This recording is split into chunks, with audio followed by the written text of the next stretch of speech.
This sound has killed people. Right now, it's just background noise to you. You grab a blanket, you make coffee, you open Netflix, you get cozy. But 50,000 years ago, this exact same sound was a death sentence.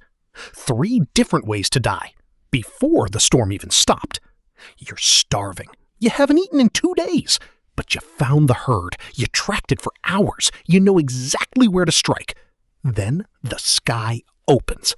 Not a drizzle, a wall of freezing rain. It doesn't stop. For most of human history, this moment decided who lived. Way 1. Cold. A wet human loses heat 25 times faster than a dry one. No clothes, no shelter. Hours from hypothermia. Way 2. Floods. Caves sat near rivers.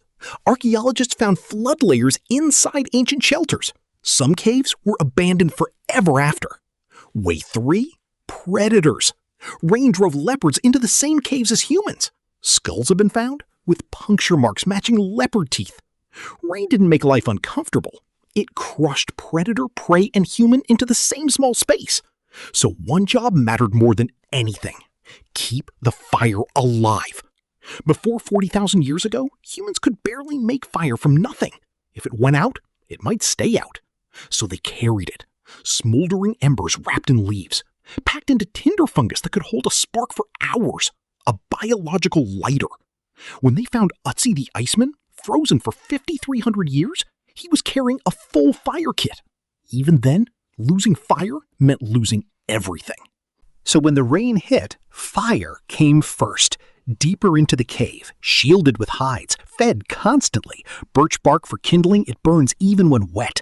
One person's entire job, just keeping that flame alive. Because that fire was warmth, food, safety, light. Losing it wasn't careless. It was fatal. Now the fire's burning. You're dry. You're trapped. But here's the twist nobody expects. Being trapped built civilization. At Blombos Cave, South Africa, a 100,000-year-old pigment workshop. Shells as mixing bowls, ground ochre, bone tools. Not survival, production. Bone needles appear around 61,000 years ago. Tiny, precise, drilled eyes. You don't make that running from a lion. You make it sitting still, with hours to spare. A Neanderthal cave in France. A fragment of twisted plant fiber. The oldest string ever found.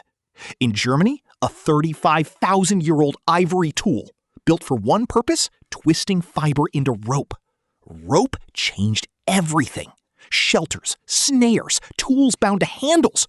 Almost certainly invented by someone waiting out a storm. And bedding. 77,000 years ago, South Africa. Grass and reeds layered with insect repellent. Burned and replaced to stay clean. Pest control, 77,000 years ago. But then the story turns, because next came art.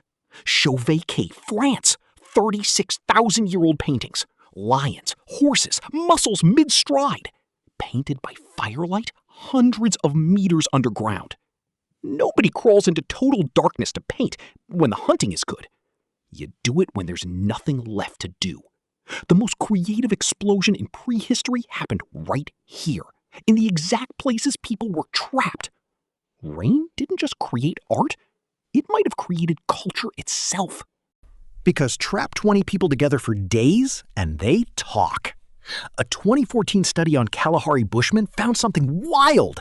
By day, land, food, complaints.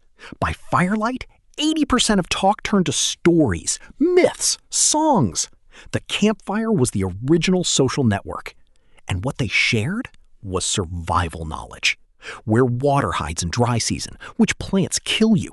Some of those stories verified against real floods from 7,000 years ago, passed by voice for 7,000 years.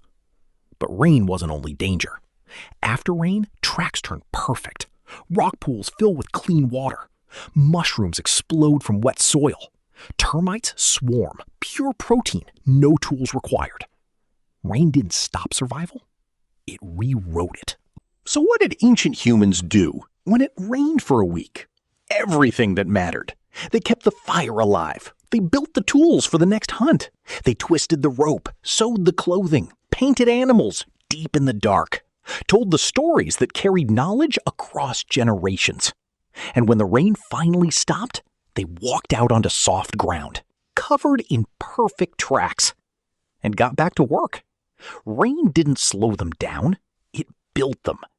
So next time it rains and you reach for that blanket and that remote, remember, the fire, the tools, the art, the stories you're about to enjoy, all of it was built by someone just like you, stuck inside on a rainy day.